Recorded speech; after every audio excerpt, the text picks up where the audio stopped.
Dober večer, lepo pozdravljeni. Hvala, da ste si vzeli čas in ste tukaj z nami in boste v tem večeru, upam, da pozorno poslušali in tudi spraševali, kajti to je namen teh pogovorov v okviru znanosti na cesti v Kranjski knjižnici. In ob tej priložnosti prav lepo pozdravljam tudi vse tiste, ki nocoj niste z nami, boste pa vse skupaj si pogledali pozneje v video posnetku.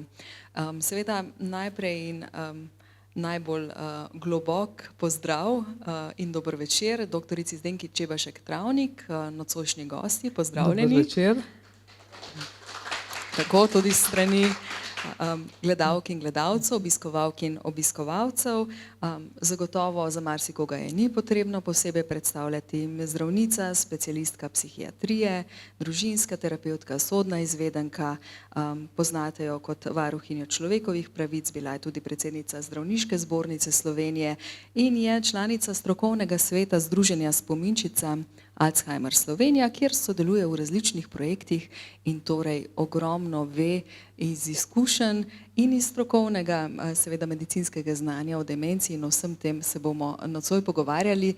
Ne vem, koliko skrivnostna je še demenca za vse vas, kako dobro jo poznate, kaj si predstavljate o prihodnosti obravnave ljudi z demenco in kako bomo z njo živeli, ampak vse to so prav gotovo teme, ki jih bomo naslovili v nadaljevanju.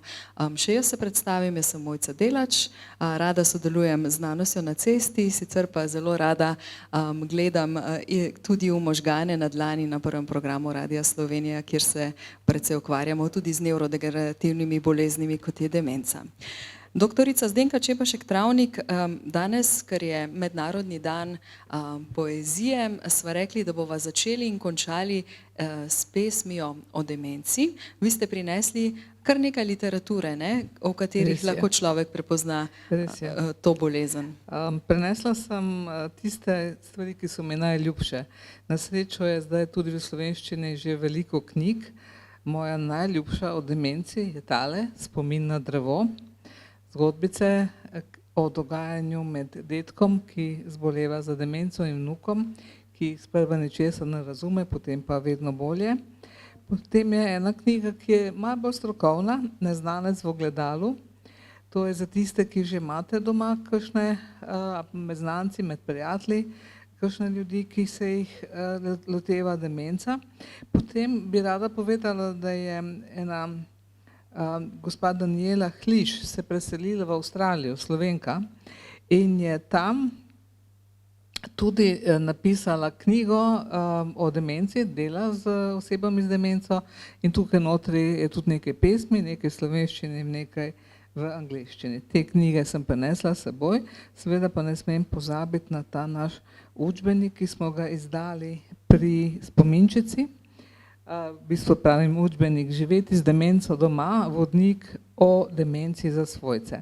To knjigo lahko dobite tudi v Demenci prijazni točki in mislim, da veste, da je tudi vaša knjižnica Demenci prijazna točka, in če jim je teh knjig zmanjkalo, jih bodo pa naročili in jih boste lahko tudi dobili. Uporabna zadeva. No, in na koncu bom pa pesem prebrala iz čudovite knjige Zdaj sem tvoja, moja, verjetno ste že slišali. Napisala jo je Vitka Kuselj, napisala je življenjsko zgodbo zakona z gospodom, ki je že umrl, je pa imel eno zgodnejšo obliko demence in je bilo zelo pretresljivo, vredno za prebrati. Jaz bom pa začela z eno pesmijo, ki je prispela na literarni natečaj znanosti na cesti, od solz do smeha z demenco. Doktorica Čebašek Travnik je sodelovala pri tem in tudi besedila strokovno opremila s komentarjem, ker je danes torej svetovni dan poezije, seveda so to verzi gospe Alferije Bržan in takole je zapisala v pesmi Zimski večer, pa mislim, da so v njej tudi odlične iztočnice za naš nadaljni pogovor. Samota, prazno stanovanje v veliki hiši, polni spominov. Čakanje. Podnevi ob oknu, pričakovanje odraslih otrok. Zvečer želja po mirnem spancu. Po polnoči pod sosedovim oknom klicanje pokojnega moža. iskanje poti svojega otroštva, prvega doma, ure v mladosti kupljene v Trstu, skrivanje denarja, orodja, brisač, udarjanje, po zaklenjenih vratih, po zaprtem oknu, udarci težkih besed, ko se nisi mogla pomiriti.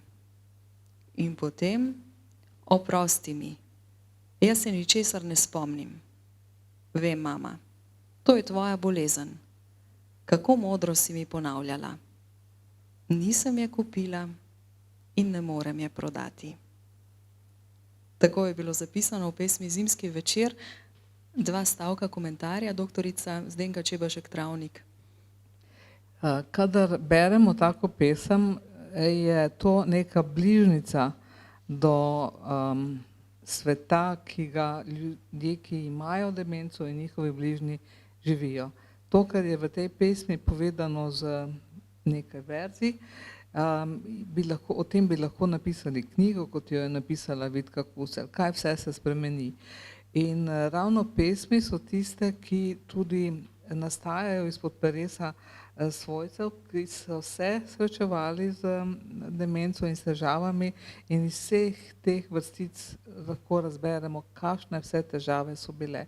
Pa vendar je pesem, pa vendar začutimo lepoto besede in začutimo tudi naklonjenost in ljubezen. Če je v dvorani kdo, ki se sooča z demenco oziroma z nekom s to boleznijo, lahko pomaga, če kaj napiše? Ja, pri učenju pisanja kreativnega, kakršnega koli, smo se učili tudi o tem, kako naj bo to osebno pisanje, samoizpovedno, ne. In dejansko se izkaže, da je to pisanje hkrati tudi terapevtsko. In se vračaš potem k svojim zapiskom, vidiš, kako si nekoč premagoval težave ali jih pa nisi, pa jih zdaj lahko premagaš. Skratka, pisanje v vsaki obliki, posebej pa seveda pesmi za tiste, ki jim to bolj leži, je terapevtsko, je olajšanje, je sprostitev, je premagovanje stresa. Če pa človek kaj takšnega prebere, pa mogoče lahko ugotovi, da ni sam ali prepozna, da ima še kdo drug podobne izkušnje. Tudi to seveda, zato smo je danes dali na spored dan poezije. No, včeraj je bil dan pripovedništva in zato bova tudi midve danes povedali kakšno zgodbo, tako da zaokrožimo te dneve. Pa kar začniva z eno, predlagam, obljubila sem vam vprašanje za začetek. Kdaj ste se pa vi prvič soočili oziroma srečali z demenco? Je bilo to na začetku, ko ste bili še študentka medicine, kajti zdi se, da včasih so ljudje zamahnili z roko pa rekli, ko se staramo, pozabljamo. Danes pa vemo, da je demenca realnost in da se bo vsak med nami zagotovo srečal z njo. Ja, če veste za podatek, da sem maturirala pred 50 leti, pa si lahko predstavljate, kdaj sem študirala medicino. No in v tistih časih, ko smo študirali medicino, je demenca bila bežno omenjena. V psihiatriji, ki je bila že takrat tako debel učbenik, je bilo o demenci 2 ali 3 strani, pa še to pretežno o demenci, ki bi naj bila, tako so nas učili, posledica zamašenih žil v možganih. So rekli ateroskleroza. In ljudje, ki so imeli demenco, takrat smo rekli, da so bili sklerozni. No, zanimivo je, da jih v psihiatričnih bolnišnicah pa ni bilo veliko, ne. Verjetno tudi zato, ker ni bilo toliko starejših ljudi. Sem pa srečala v psihiatrični bolnišnici v moji zgodnji poklicni karieri eno gospo, za katero večina od vas verjetno še ni slišala, sem pa prinesla knjigo o njej. In sicer je to bila pozabljena slovenska primadona Valerija Hejbal.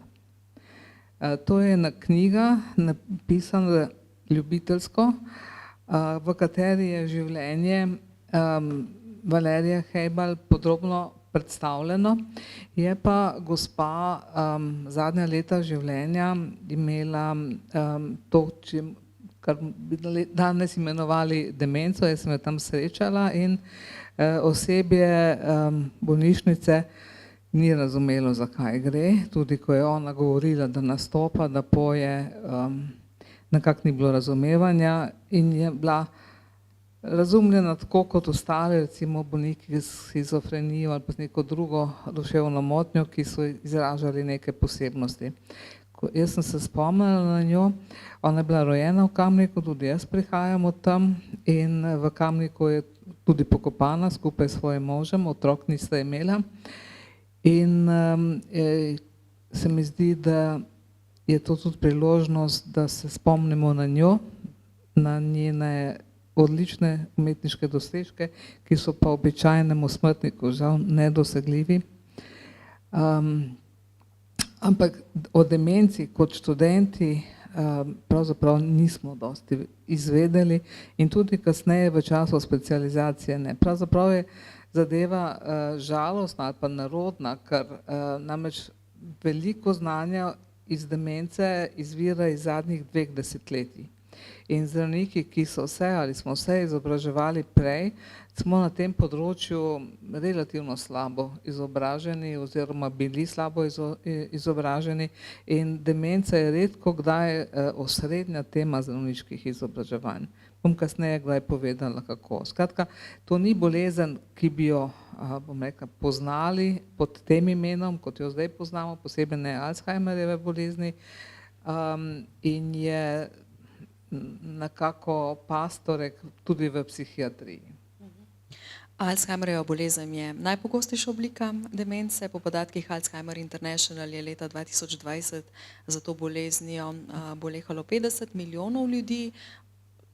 Tako pravijo, na vsakega moramo šteti vsaj še 3 iz njegove okolice, ki jih bolezen prizadene.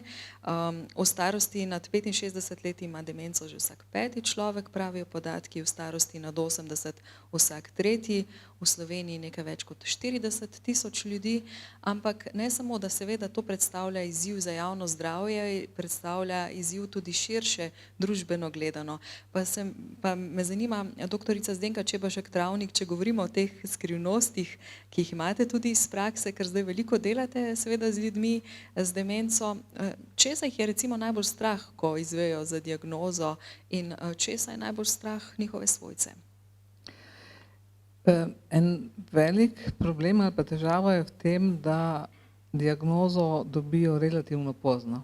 Takrat, ko so težave že nakopičene, ne? In takrat, ko se življenje že vrti po neki drugi tirnici, kot so jo bili vsi skupaj vajeni. Vendar nekateri, ko končno dobijo diagnozo, začutijo olajšanje. Pravijo, aha, to je zaradi tega, to je s tem povezano. Nažalost so pa ti ali pa takšni ljudje v manjšini. Večina jih najprej sama sebe, pa tudi seveda svoje bližnje, nekako prepričuje, da je z njimi vse v redu. Zdaj, ko pa je diagnoza enkrat postavljena, je dejansko lažje tudi za svojce, vendar je pot do postavitve diagnoze zelo dolga. Deloma zato, ker se ne odločijo, da bi šli do zdravnika, deloma zato, ker tudi ko svojci pravijo, pa pojdi zdravniku, bolnik ne želi iti, ampak tudi imamo poročila, zgodbe svojcev, ki so rekli, da so bili pri zdravniku, pa je zdravnik zamahnil z roko, saj nič hudega, če je malo pozabljiv. Tako da, ja, trenutek soočenja je boleč in zelo pomembno je, da se družina nekako v istem časovnem obdobju seznani z diagnozo in da hkrati začnejo načrtovati prihodnost, skupno prihodnost. Ki bo drugačna, kot so si predstavljali? Ki bo zelo drugačna od tiste, ki so si jo predstavljali in seveda želeli. Kaj pa posameznik, ko dobi to diagnozo, recimo? Dosti ljudi pomisli na to, kaj bo z njegovim ali pa z njenim vozniškim dovoljenjem, ne. To je tisto, kar je ono, kaj pa zdaj bom še lahko vozil, seveda boste lahko vozili, gospod, dokler bodo vaše sposobnosti za vožnjo primerne, boste lahko vozili, kljub temu, da imate postavljeno diagnozo. Kajti demenca ni ena sama, to ni tako kot angina, pa ti določijo sev bakterije, pa ti potem predpišejo antibiotike. Demenca je bolezen, ki ima toliko obrazov, kolikor je bolnikov. Vsak zboleva na svoj način in mi se potem prav trudimo iskati tiste tipične znake, ki bi jih naj tudi posamezniki pri sebi opazili. Torej prvo je, kaj bo z mojo vozniško, drugo, kdaj mi bodo vzeli kartico bančno, tretje, a bom moral v dom. To so, ali pa morala v dom. To so te tri stvari, ki se jih ljudje ob soočanju z diagnozo najprej vprašajo. Zdaj, ko ste omenili vozniško dovoljenje, sem se spomnila ene zanimivosti, ki ste mi jo povedali ob enem sodelovanju, da ljudem z demenco pogosto zelo prija, če se vozijo z avtomobilom kot so potniki. Ja, to je en pojav, ki ga pa v strokovni literaturi doslej še nisem prebrala, izkustveno sem pa slišala že za to, ne. Vožnja z avtomobilom jih na nek način pomirja, sprošča in iz te značilnosti bolezni je nekaj zgodb. En gospod se je, še vedno je vozil sam, se je vozil toliko časa, da mu je zmanjkalo goriva in kaj mislite, do kje se je pripeljal? Iz Ljubljane je bil. Pripeljal se je do Balatona, do Blatnega jezera, tam mu je zmanjkalo goriva v avtu, ne, in ja, tako, ne. Drugi pa pravijo, kar pelji me nekam, ne, ali pa dajva se peljati po znani poti, kakorkoli že, in po tej poti praviloma nič ne komentirajo, samo gledajo. A je kaj drugače, ko se jim začne zdeti vse novo, skratka ja, ta fenomen, vozimo se. Omenili ste diagnostiko, malo bi navezala še na september 2023, namreč september je mesec ozaveščanja o Alzheimerjevi bolezni in lani je potekal pod geslom nikoli prezgodaj, nikoli prepozno. To se nekako dotika tega, ne? Ja, seveda, predvsem se nanaša na diagnozo. Diagnozo, ki se jo naj čim prej postavi, zato da se ljudje lažje organizirajo okrog te bolezni. Sej, če pogledamo, podobno je s sladkorno boleznijo. Sej, to ni konec sveta, ne, ampak življenje je treba postaviti na neke drugačne tirnice in takrat, ko se to zgodi, ko se diagnoza postavi, se odpre 100 vprašanj. Eno vprašanje je tudi, a je zdravilo. Jaz se spomnim pokojnega očeta, tudi je imel demenco, on je bil eden tisti, ki se je zavedal demence in me je kot zdravnico in psihiatrinjo prosil in nagovarja, pa dajte že neko zdravilo, ne. In bilo je ravno v obdobju, ko so zdravila nekaj obetala, no, kasneje, čez nekaj let se je pokazalo, da zdravila, ki jih so zdaj na razpolago, samo izboljšajo kakovost življenja prva leta demence, po 5 letih je podobno, je človek je imel zdravila ali jih ni, ampak tudi tiste 2-3 leta, ki jih živi bolj kakovostno, je vredno jemati zdravila, če se tako odloči, ne. Se pa veliko dogaja na tem področju, na kar nakazuje tudi ta shema za nama, vseeno kakšno besedo o njej, čeprav je zelo kompleksna in jo ne bova na drobno pregledali. No, to sem pustila gor, zato ker je lepa slika in tako vizualno. In zato, ker je znanost na cesti in da vidimo, da znanost na področju demence deluje, tukaj so označeni različni poskusi izdelave in preizkušanja zdravil za zdravljenje demence. Vidimo lahko, da so nekako grupirani, nekatere so zdravila, 2/3 je tistih, ki bi naj bolezen malo spremenila, nekatere so tisti, ki ciljajo na vnetje pa na imunost, nekateri tudi na oksidativni stres, to je vse zelo, zelo komplicirano, ne znam pojasniti, ampak vem, da delajo na tem in vem, da nažalost še niso prišli tako daleč, da bi nekaj že lahko predpisali kot učinkovito zdravilo. Zanimivo je, ne vem, v Delu sem prebrala včeraj ali predvčerajšnjem, da uporabljajo kačje strupe, mislim, da od modrasov, ja, evo, tudi druge bralke, ne za zdravljenje, ampak za ugotavljanje mehanizma nastanka Alzheimerjeve bolezni. Ker ti upamo, da bomo s tem, ko se bo ta mehanizem pojasnil, da bo lažje priti do učinkovitega zdravila. Ne? Skozi se nekaj dogaja na tem področju, ampak tistega velikega preboja, ki smo ga pričakovali in obetali že veliko let, lani celo z velikimi naslovi, novo zdravilo odobreno, pa to ni to. No, prvi šok v teh raziskavah pa je bil, ko so ugotovili, da niso krive živčne celice, ne, ampak da je pravzaprav pomembnejša za nastanek demence bela snov v možganih, ne, in da se tam stvari dogajajo, ki se naj ne bi. In potem, ko so naredili zdravilo, so ugotovili, da so te beljakovine spravili sicer iz možganov, ampak demenca se pa ni popravila. Tako da polno vsega imamo še za raziskati, zato se moramo to, kar bomo mogoče kasneje povedali, bolj zanesti na preventivne ukrepe, ti so znani, statistično dokazani. In seveda že to, da ste danes tukaj, je en preventivni dejavnik.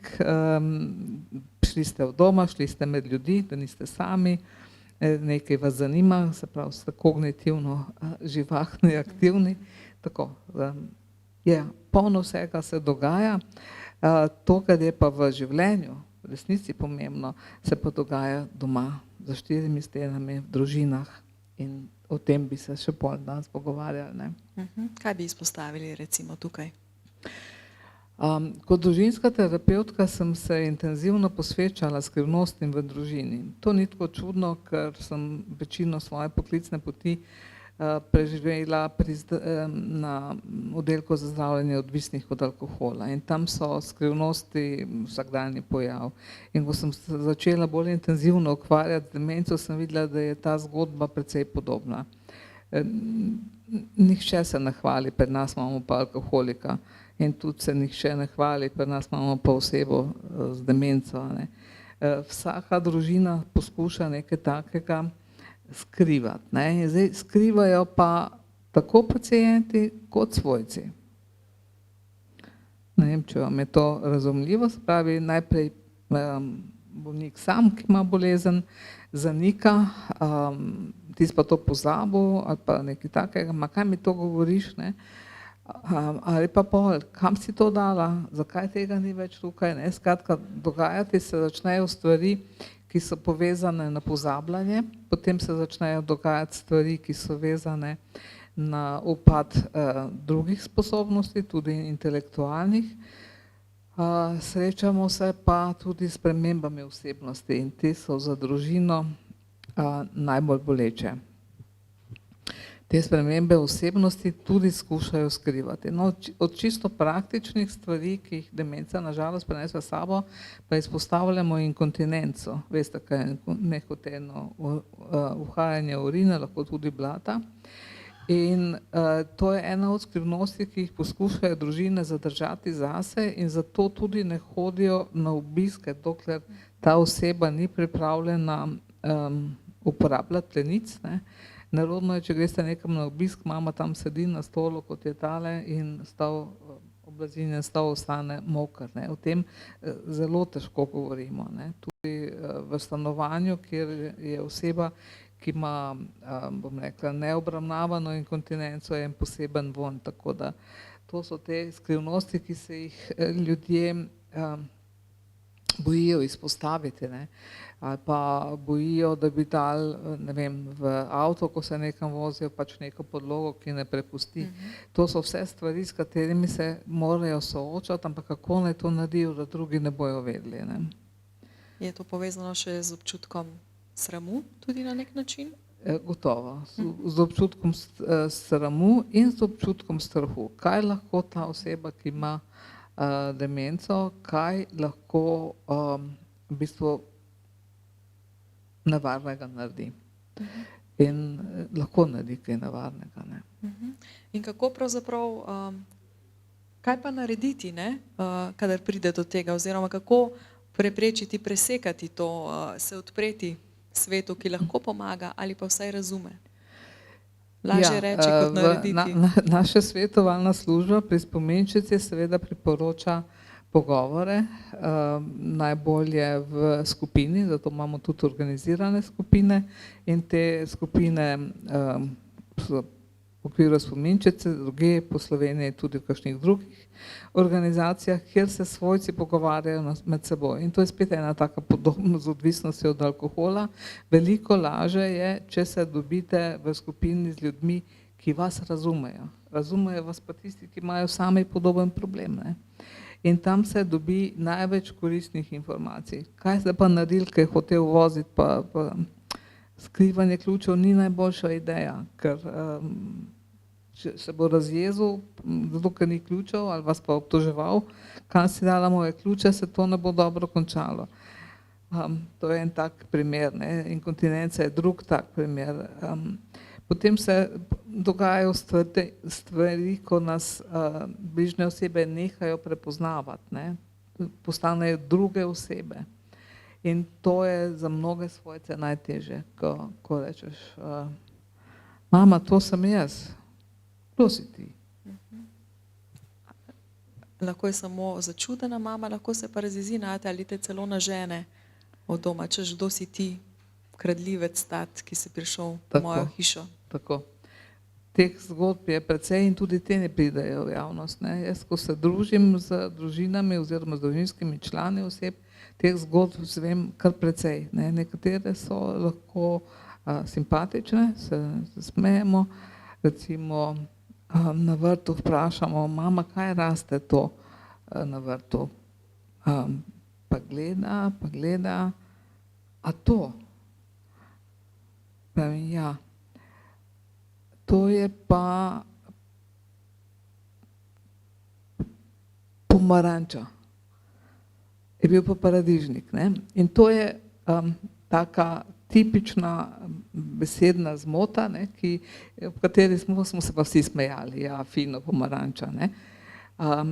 Zdaj prepirati se, da to ni pomaranča, ampak je paradižnik, je popolnoma neumestno. Ne.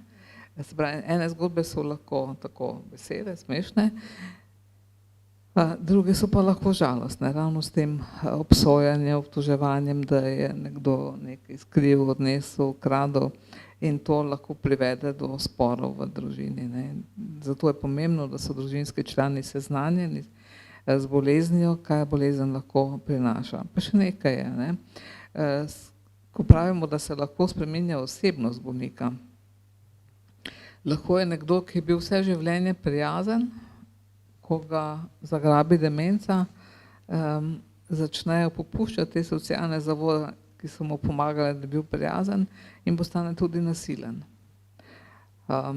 Poznamo tudi drugo pot, recimo kakšna gospa, ki je učiteljica, recimo bila vse življenje stroga, vse mora biti v najlepšem redu, pa postane ena mila gospa, ki se ji zdi vse lepo na svetu. Ne.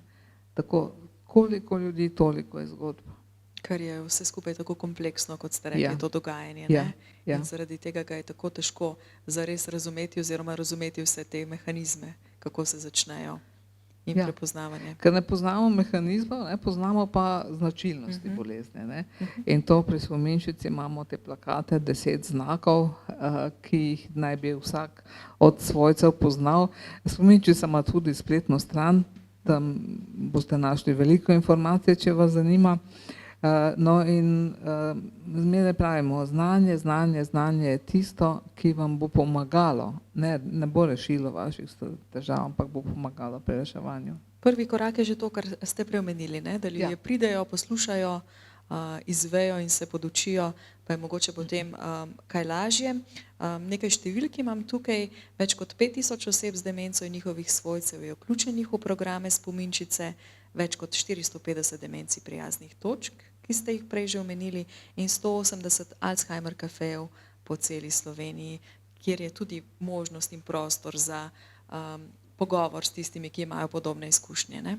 Tako je. Najbolj znane Alzheimer kafeje organiziramo v Narodni galeriji v Ljubljani, vsak mesec je vsaj eden, sicer pa jih organiziramo tudi po različnih krajih po Sloveniji, ponavadi so to demenci prijazne točke, lahko so knjižnice, včasih so tudi zdravstveni domovi, odvisno. Nas je v tem strokovnem svetu spominčice kar nekaj zdravnikov, pa tudi drugih strokovnjakov, ki z veseljem gremo, rekla, med ljudmi, se pogovarjamo in delimo tudi literaturo, ki je bila pripravljena prav s tem namenom. Zloženke, knjige, izhaja tudi revija Spominčica. Skratka, trudimo se, da bi olajšali življenje vsem, ki se obrnejo pač na nas. In se potem, kot ste rekli, ukvarjajo z zelo konkretnimi vprašanji, kako bo z upravljanjem s financami posameznika, kje bo bival, zdravstvena oskrba, kdo bo kuhal, kako bomo preuredili svoj urnik in življenje, ali mu bomo lahko omogočili neko podporo, skrb negovalca in tako naprej. Ja, in to so vprašanja, ki jih ne more rešiti en človek, ne. Svojec, ki ostane sam oziroma jih zelo težko rešuje in so v resnici najbolj ogroženi tisti, ki živijo sami, ker ti za njih pri nas še ni dobro poskrbljeno. No, ko dejansko primer prevzame socialna služba, pomeni, da je že zelo hudo in da so vsi drugi predhodni poskusi, da bi osebi pomagali, nekako odpovedali, ne. Če pa imamo družino, je pa prav, da se družina najprej čim bolj seznani o bolezni, potem pa skupaj, dokler je še oseba z demenco sposobna sodelovati v tem, kje in kako bo živela. To je zelo težko, to ni, da bi se kar vsedli na dan, se bomo pogovorili, koliko časa bo še doma, pa kdaj greš v dom, ne. To ne gre tako, ne, čeprav bi si to marsikdo želel, ampak se pogovarjamo o tem, ali lahko naročimo kosilo, da ga pripelje vsak dan, ali bi ti bilo všeč, če pride nekdo na obisk, pa se malo pogovarjata, pa igrata kakšne igre. Skratka, na nek prijazen način, kajti prijaznost je dejansko nujno potrebna pri delu z osebami z demenco. Torej na prijazen način ponudimo možnosti, kako bo oseba preživljala čas do, bom rekla, izrazitega poslabšanja. Nekateri se zelo bojijo, kaj bo, ko ne bom več vedel zase. Tudi to se zgodi, vendar ni to neka tolažba, ampak ljudje, ki več ne vejo čisto dobro zase, niso več nesrečni. Tiste nesrečna obdobja so vmes, ko se začnejo izgubljati, pa za trenutek ali dva, se pravi, ko imajo svetle trenutke, se zavejo resničnosti, drugače pa živijo v svojem svetu in tam so večinoma kar dobre volje. No, hujše je, ko imajo za sabo neke travmatične izkušnje, ki pa takrat izplavajo na dan, po noči ne morejo spati, hodijo okrog, pijejo, to so res težke stvari. Ampak še vedno ob postavitvi diagnoze imamo nekaj let, ki jih lahko preživimo zelo prijazno in prijetno, tako kot ravno v tej knjigi Spomin na drevo prevedemo. To se mi zdi kar fajn. Ko ste omenili tudi tisto tvoja, moja, sem pomislila, ko govorimo o odnosih, sploh tistih najbližjih partnerskih, da se pogosto zgodi pri osebah z demenco, da sicer, ko jim že peša tudi prepoznavanje okolice in predmetov, da pa še vedno vedo, da je obstajal nek poseben stik z osebo, s partnerjem, z možem, ki je tam, Tako ki je. jih pomiri. Ko se začnejo Ali ženo. Ja, ko se začnejo stvari izgubljati, je nek vrstni red pa vendarle lahko predvideti, ne, kaj se najprej pozabi, pa kaj se kasneje pozabi. In vidimo, da oseba z demenco pozabi neka daljša besedila, pozabi tudi rutinska opravila, ki jih je prej vestno opravljala. Potem pride pa obdobje, ko je dovzetna predvsem za glasbo. Glasba lahko v njih vzbudi spomine in ljudje, ki prej niso govorili o poslušanju glasbe iz njihove mladosti, lahko zapojejo zraven.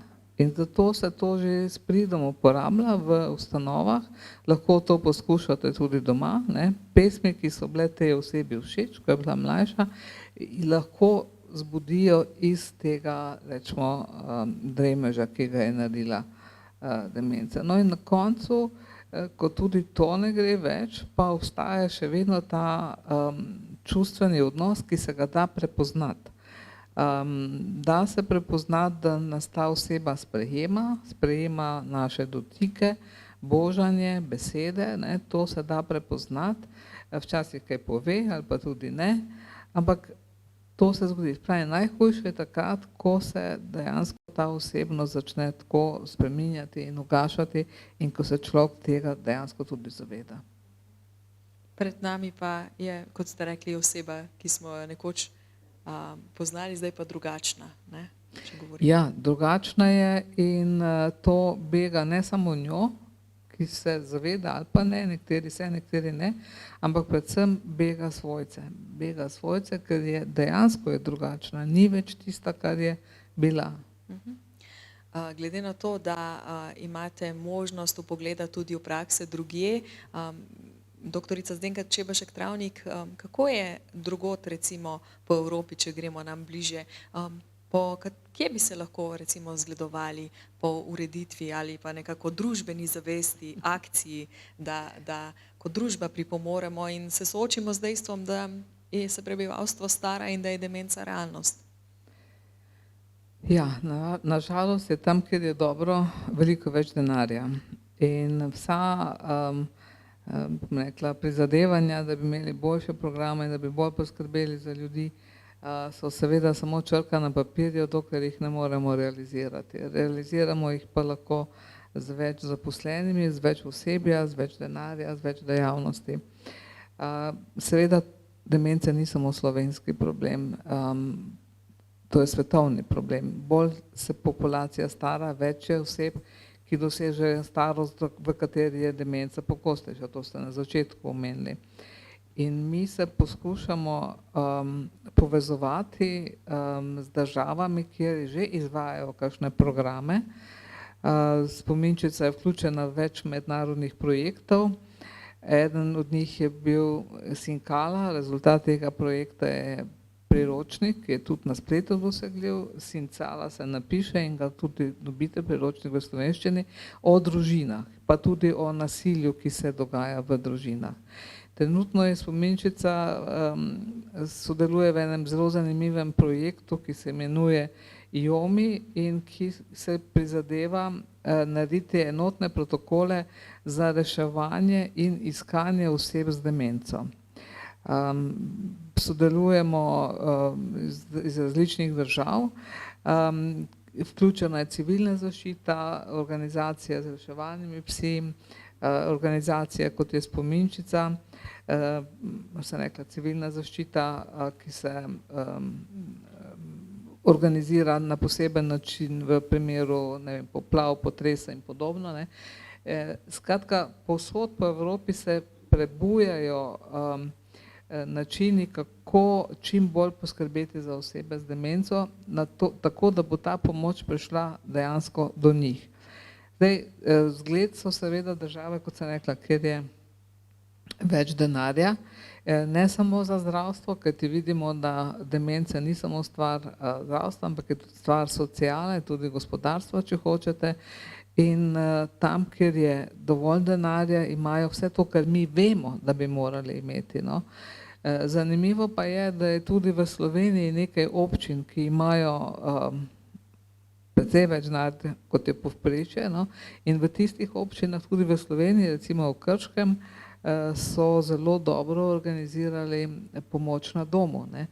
Zdaj tudi prebiram te novice od Alzheimer Europe, pa od AD International, se pravi mednarodne organizacije, in povsod beremo o tem, kako treba čim več aktivnosti za osebe z demenco organizirati, ne. In to poskušamo organizirati praviloma na prostovoljni bazi, iščemo prostovoljce, iščemo družabnike, ampak tudi na Zahodu, tam je več znanja, kot sem omenila, so prišli do tega, da samo s prostovoljci tega ne moramo reševati, da je treba najti stabilne vire financiranja za družabnike, za oskrbovalce in to je to. Vsak človek se kdaj upeha, sploh če je pred takšnimi izzivi in pritiski, recimo, da moraš skrbeti za svojca in si nalagaš mnogo bremena, tudi psihološkega, verjetno naletite, ne, na to, ko kdo pride in reče, jaz sem tako utrujen, ne zmorem več tega vsega, ne. Pravzaprav se zgodba začne nekje drugje, ne. Ljudje, ki skrbijo za svojce, zelo težko priznajo, da ne morejo več. In traja kar nekaj časa, da si to priznajo, da to priznajo svojim bližnjim in šele takrat jim lahko začnemo pomagati. Spominčica ni zdravstvena ustanova, Spominčica je bila ustanovljena z namenom in še zdaj ima to glavni namen pomagati svojcem, torej jih izobraziti, jim omogočiti, da se družijo med seboj, da se olajša pridobivanje informacij o družabništvu, o tem, kdo bo doma poskrbel. Imamo, pravim, luštne programe, poglejte si na spletni strani Spominčice in boste videli, da se dogaja, ne. Ampak svojci dejansko nekaj časa mislijo, da bodo zmogli, vlečejo ta voz naprej. In šele, ko se oni zrušijo, se spoznajo oni sami, da tega ne morejo. Takrat mora vstopiti širša družina ali pa, kadar te družine ni, in tudi takih družin je precej, je treba poskrbeti nujno za domsko varstvo za to osebo z demenco, zato da se ta oseba, ki je zanjo skrbela, lahko opomore. Ja. Samo eno vprašanje za vse vas, a lahko roko dvignete tisti, ki ste se danes dobro naspali? Kvalitetno. Kar nekaj. Prej ste že rekli, da pri zdravju možganov zelo pomaga, da smo kognitivno aktivni, da se tako družimo, da nas zanimajo stvari, zelo pomaga tudi kvalitetno spanje, kaj ne, za krepitev našega imunskega sistema in za zdravje možganov. V petek je bil svetovni dan spanja, tako da lahko tudi to omenimo. Kaj vse še pomaga, da krepimo naše možgane, da krepimo naš imunski sistem in da, če nič drugega, vsaj odložimo nekako začetek simptomov demence. Tukaj je ena stran v angleščini, pa nisem šla prevajati, ker je direktno kopirano iz ene raziskave, ne tako stare, ker vidimo, da obstaja en stolpec dejavnikov za zmanjševanje tveganja za demenco in en stolpec dejavnosti, ki k demenciji vodi bolj pospešeno.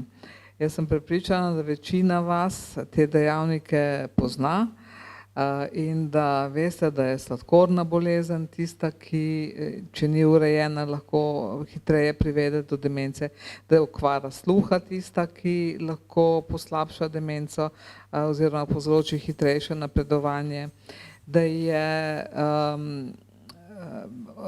debelost, da je neurejen krvni pritisk, da so take stvari, za katere pravzaprav vsi že vemo, da so škodljive, ne, in jih v referenčnih ambulantah družinske medicine tudi znajo določiti, izmeriti, ne.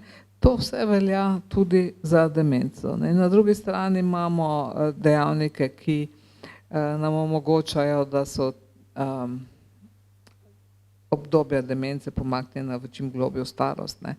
Vedeti moramo pa tudi to, da demenca ni vezana niti na poklic, niti na, ne vem, na to, koliko križank smo rešili, ne, ampak ima tudi mnogo drugih dejavnikov. No, ampak med dejavnike, ki olajšajo oziroma olajšajo življenje pri osebi, ki že nastopi demenca, so pa tukaj napisani, ne, in tukaj vidimo, da je dejavnik, ki nam pomaga, to, da smo poročeni, ne. Zdaj mislim, da smo poročeni prav formalno, ampak dejansko so ugotovili, da se demenca poslabšuje pri osebah, ki nimajo partnerja, ki živijo same. Ne. To so take stvari, o katerih včasih nismo razmišljali, zdaj pa to točno vemo, da je boljše, da živita dve osebi skupaj in da ta socialna interakcija ostaja. No. Ja, pol je bilo še zanimivo to, da pomaga tudi, če znamo, obvladamo dobro dva jezika. Bilingvalnost je tista, ki bi naj bi bila zaščitna, ne, in to so pač rezultati raziskav. Sicer pa tudi gibanje lahko omeniva, ne, in spodbudiva. Seveda, štejete korake vsak dan. Zdaj so že na vseh pametnih telefonih ti števci, jaz sem jih danes malo premalo naredila, ampak bom jutri nadoknadila. Ja, gibanje je pomembno in seveda tudi pomanjkanje gibanja in debelost so med dejavniki tveganja. In to se moramo res zelo resno tega zavedati. Če imamo pa še neko obremenjenost v družini, da so v družini naši neposredni predniki imeli posebne oblike demence, je tudi to lahko en dejavnik, katerega se moramo zavedati.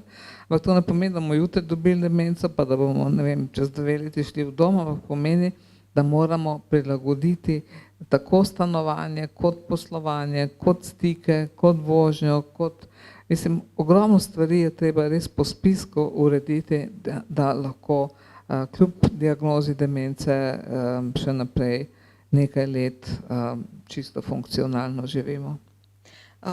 Ko smo govorili o gibanju, sem pomislila, ne, kako zares se je nevroznanost razvila in razumevanje delovanja možganov v teh desetletjih, ki ste jih omenjali, ne. Zdaj že vemo zares in nevroznanstveniki znajo pokazati, kako gibanje ustvarja nove celice, ne, v naših možganih. Pri demenci te celice propadajo, ampak če pogledate nazaj znova, na začetku sem vam rekla, če se spomnite prvega primera, se je res veliko premaknilo v znanju in razumevanju, ne? Če govorimo demence kot bolezni, hkrati pa se mi zdi, se vedno več dogaja tudi pri ozaveščanju družbe. Ja, seveda. Ko smo mi študirali, smo ugotovili, da je to bilo že davno, je veljalo, da človeku možganske celice kar naprej propadajo in da se to dogaja še hitreje pri tistih, ki pijejo preveč in tako naprej. No, zdaj vemo, da se možganske celice lahko tudi obnavljajo, ne. In je to nekaj, to je spoznanje mogoče enih 15 let, je to nekaj novega. Nas so še učili, da pri osebi z demenco možganske celice propadajo, propada znanje, ravnanje, vse skupaj. Zdaj imamo pa tukaj eno knjigo, ki sem jo prej pokazala, Neznanec v ogledalu, kjer pa en psiholog na podlagi izkušenj v številnih ustanovah, ki so bile osebe z demenco, ugotavlja, da se tudi osebe z demenco lahko česa naučijo in da moramo mi razumeti njihove potrebe, da jih lahko naučimo potem, kako naj ravnajo. Prav zanimivo je. Torej ne gre nujno vedno samo navzdol, ampak lahko ostane na istem nivoju, na isti ravni ali se pa celo malenkostno izboljšuje. Če smo dovolj čutni oziroma imamo to znanje, da se prilagodimo in odzovemo. In če oseba živi v nekem varnem okolju, kjer se ne počuti ogrožena, kjer jo ni strah, se pravi, kjer bo pripravljena sodelovati s tem, kar ji mi ponudimo. Zdaj smo odprli res že veliko tem in na tem mestu se mi zdi kar prav, da dam možnost vam, spoštovane in spoštovani, da kaj vprašate, karkoli vas je zdajle prešinilo, imate izkušnjo, vas zanima, bi se radi pripravili, kar pogumno roko gor, pa pride mikrofon do vas in zdaj imate seveda odlično priložnost, da doktorica Zdenka Čebašek Travnik odgovori oziroma tudi svetuje. Hvala tudi vam, lep večer, nasvidenje. Nasvidenje. Kakšno vprašanje o demenci, imate tudi vi kakšno skrivnost, ki vas zanima?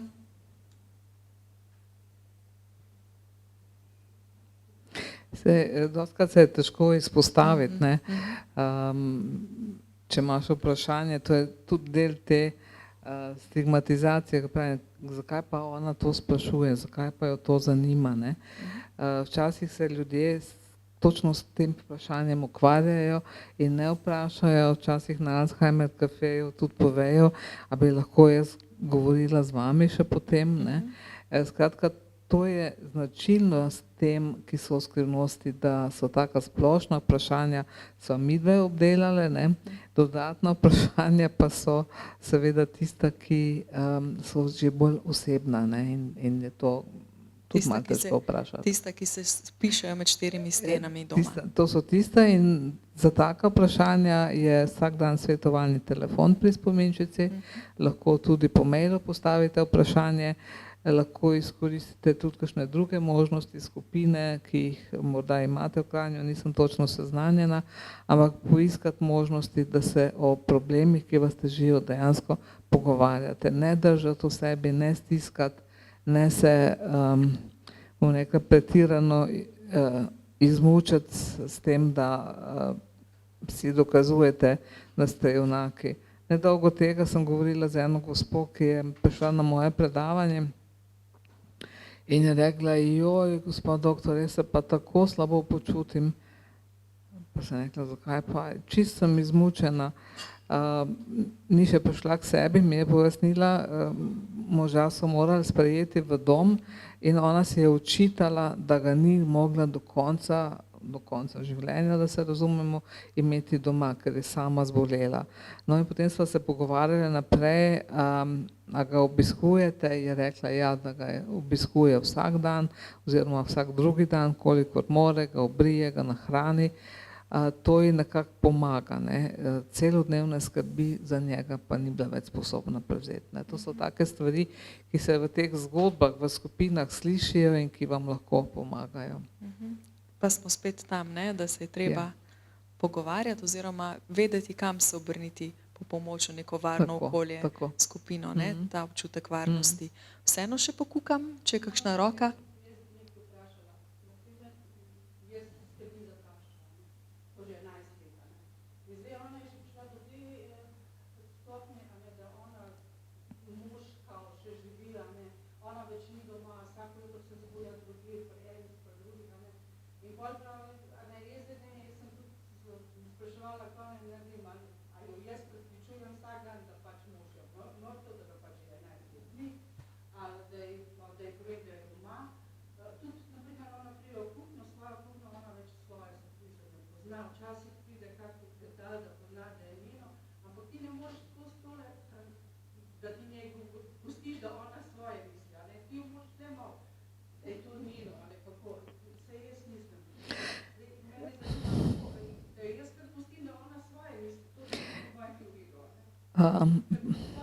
Vas moram razočarati, je v redu, ne?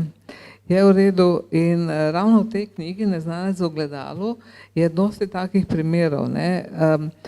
Mi pravimo, recimo, kaj ona pravi, ki je mož.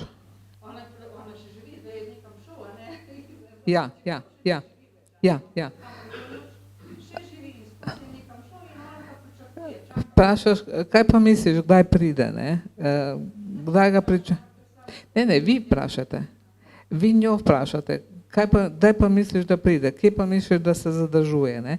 Tako jo odpelješ malo stran. Prepričevanje, da je oseba, čeprav je mož umrla, ne zaleže.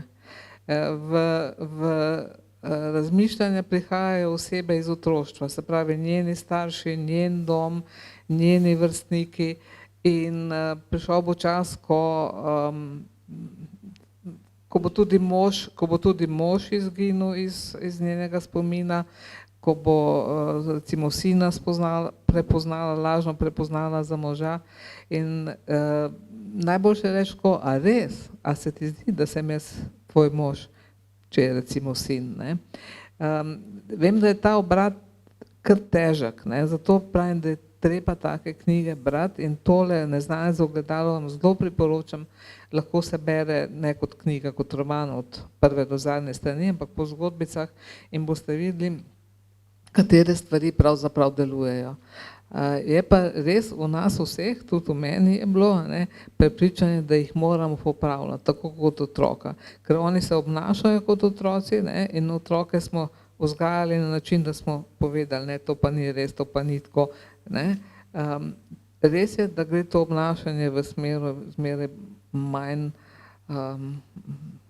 bom rekla, učinkovitega, ampak oni ne postajajo otroci, mi jih ne moremo nič več naučiti, razen nekih malenkosti v rutini, recimo pred spanjem ali pa pred hranjenjem. Ne.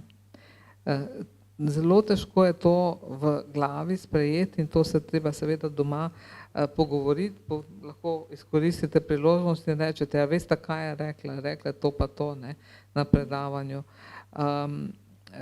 Ona bo bolj mirna, se bo pogovarjala, ja, kje pa je, misliš, da je v službi, ja, kaj pa dela, ne, in potem pridete na nekaj drugega. A bova šle midve, ne vem, nekaj pospraviti ali krompire lupati ali nekaj tako, ne.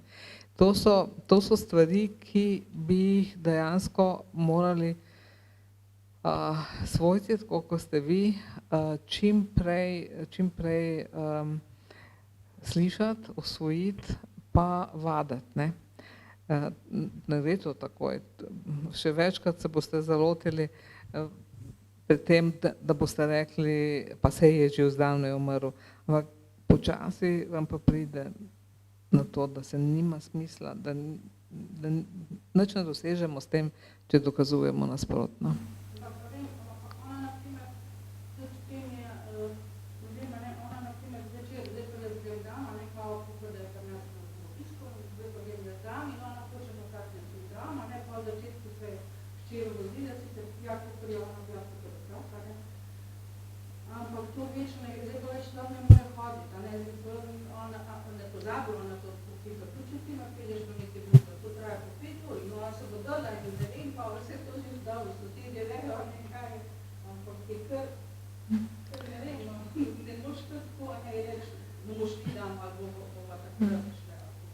Ja, nekateri poskušajo s tem, bova šle, ko bo ura 7 ali nekaj takega, ne. Veliko teh stvari, teh fint, po domače povedano, je treba preizkusiti, razumem pa, da je težko, ne. In zdaj bom rekla tako, nekateri so ob takem vedenju še nasilni, tisti je pa pol res hudo, ne. Tisti je. To je težko in potem je dejansko treba razmišljati o alternativah. Koliko časa boste vi, vaša družina to zmogli, ne? Hvala za vprašanje in da ste odprli to temo in da bomo vsi zahvaljujoč vprašanju šli domov bogatejši s to izkušnjo in s temi odgovori, ne, kaj narediti. Ker je ura že toliko, da nama zdaj ostane samo še nekaj minut, pa sem prepričana, da bo potem še kdo imel kakšno vprašanje, mogoče takole na 4 oči. Ko pogledate malo naprej, doktorica Zdenka Čebašek Travnik, čez 10-20 let ali pa v bližnjo prihodnost, kaj je največji izziv glede na vse delo, trud, vnemo, srčnost, ki ga vlagate v delo z ljudmi, z demenco in njihovimi svojci. Kaj bi si želeli, recimo, kakšna je vaša želja? Nikoli nisem razmišljala na ta način, ampak predstavljam si, da bi z odkritjem zdravila, ki bi dejansko upočasnil demenco, zelo veliko vsi pridobili. In zato vsakokrat z novim upanjem zremo v te objave, hkrati pa tisti črviček nekje pravi, pa se ni res, še niso tako daleč, ne. Zdravilo, ki bi vplivalo res, temeljito vplivalo na upočasnitev demence, bi zmanjšalo večino teh vzporednih težav, ki se v družinah pojavijo. Seveda do takrat pa si želim čim več takih večerov, čim več možnosti, da se srečujete, da si poveste stvari, ki delujejo, ki so pomagale vam, mogoče bodo pomagale tudi komu drugemu, in seveda, da ne skrivate te bolezni in si ne nakopljete več bremena, kot ga dejansko lahko prenašate. To bi si jaz želela, da bi svojci, ki živijo s to osebo, čim prej sprejeli in da bi se lahko tudi na ta način obvarovali svoje zdravje in življenje. Ja, kajti stresa nisva omenjali, ampak je v tistem stolpcu kronični stres, ki ne pripomore dobro k našim možganom. Tam imamo napisano Aha. stres, ja. Tako da Tako da, ja, treba se je pogovarjati, ne, in treba je ozaveščati vse to verjetno, tako. pa bo lažje. Pesem ste pripravili za konec, tako kot sva začeli, oziroma jo boste prebrali. Kaj ste izbrali? Knjiga, ki sem jo prej omenila, Zdaj sem tvoja, moja. Ta naslov izvira iz tega, da je mož pozabil, kako je vitke ime, in je rekel, ti si moja, moja. Ne, tako, ta čustveni odnos je ostal. To se mi zdi pomembno povedati, preden bom prebrala to pesem. Pravzaprav sem izbrala dve. Prva je spomin, tako pravi. Spomini, samo najini, odstiram prah za vsakega posebej. Razpiram mavrico minulih dni, tolažbo išče v njih, svetlobo. A bolj, ko jih oživljam, bolj boli. Ne morem jih deliti s tabo. In druga, biseri. Preštevam bisere v ogrlici življenja, v njih žari svetloba mladih sanj. Nanizani na vrvico spominov, s poprhom zrelih dni obdani, blestijo v moje dni. Prebiram jih. In ko ne sije sonce, mi dajejo moči. Zdaj tih večer ugaša moje sanje, sivino zastrto je nebo, a biseri, nanizani v spominih, mi bodo vedno svetili v temo. Čudovito, hvala. Kaj dodava, da bi čim bolj znali ceniti te biserčke, ki jih imamo, in negovati tudi za tista leta, ko se ta ogrlica morda začne malo krhati in kakšen biserček odpade, kaj ne, doktorica Zdenka Čebašek Travnik? Ja, in da tisti, ki bo ogrlico prevzel, dejansko v njej vidi to, kar je bilo lepega. Hvala, ker ste prišli in se okitili s tem znanjem in tem večerom. Jaz upam, da odhajate domov s kakšnim novim znanjem, s kakšno novo razkrito skrivnostjo in da se kdaj še srečamo in pogovarjamo o demenci, ki je del naše realnosti. Vi boste pa medtem tudi kaj dobrega naredili za svoje možgane in morda nocoj zares jim privoščili tudi dobro spanje. Hvala, da ste prišli in lep četrtkov večer.